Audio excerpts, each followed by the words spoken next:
Hello. Um, I recently read yet another book. It is a novel by Gail Giles, I don't know how to say that. It's called What Happened to Cass McBride. Actually, I did not like this book.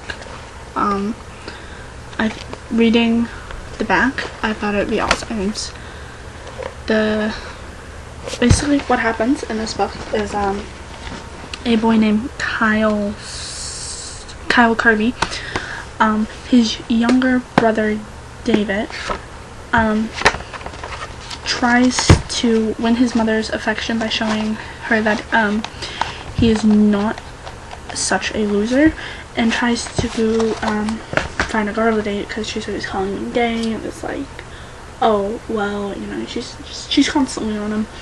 And you know, I feel really bad for the kid, but I also feel like he didn't try hard enough to stick up for himself. And I know that's awful to say, but like, if you read the book, you can probably understand what I'm saying.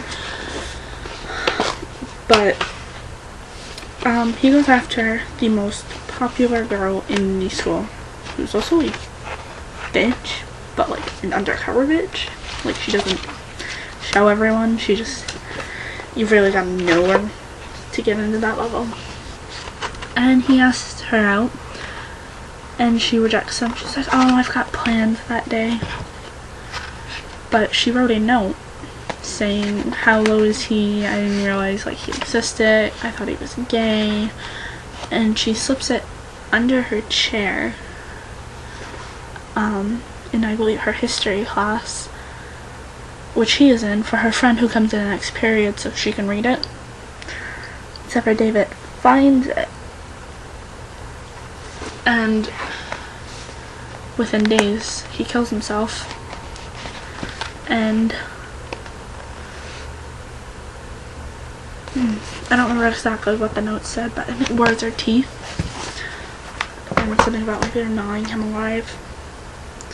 So Kyle Kirby realizes what happened, and he goes after Cass McBride. He kidnaps her from her home, he drugs her, and he buries her alive in a box. He has a tube for air, and basically, instead of just leaving her, he goes back and he's like, do you know why you're here? You know, it was like, I guess you really have to be pretty messed up, but I guess he still had somewhat of a conscience, because like as they're going on and they're like, oh, you know, trying to figure out what's going on fully,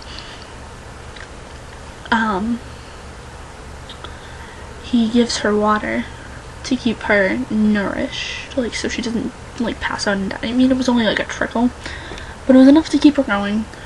And I don't know, it was like, if you're gonna kill someone, why would you take care of them as they're dying? Like, the whole point was to kill them, but that kind of bugged me.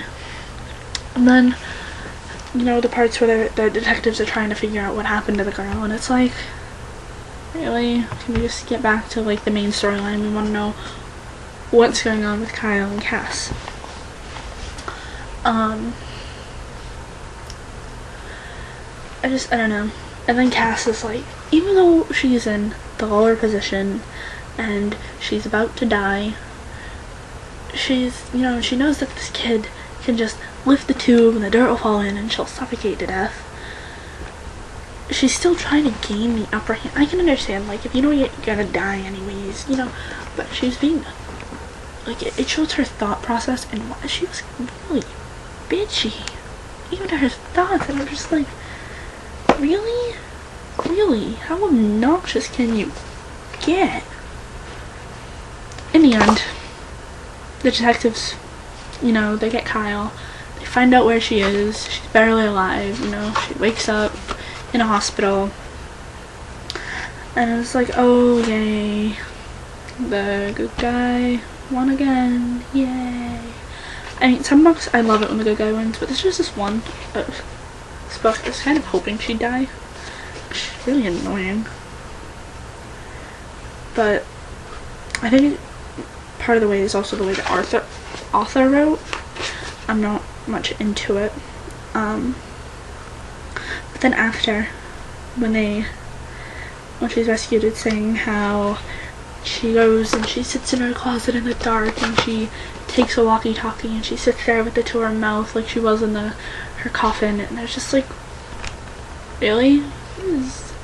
Okay, whatever. I didn't like it. It was, make your own opinion though.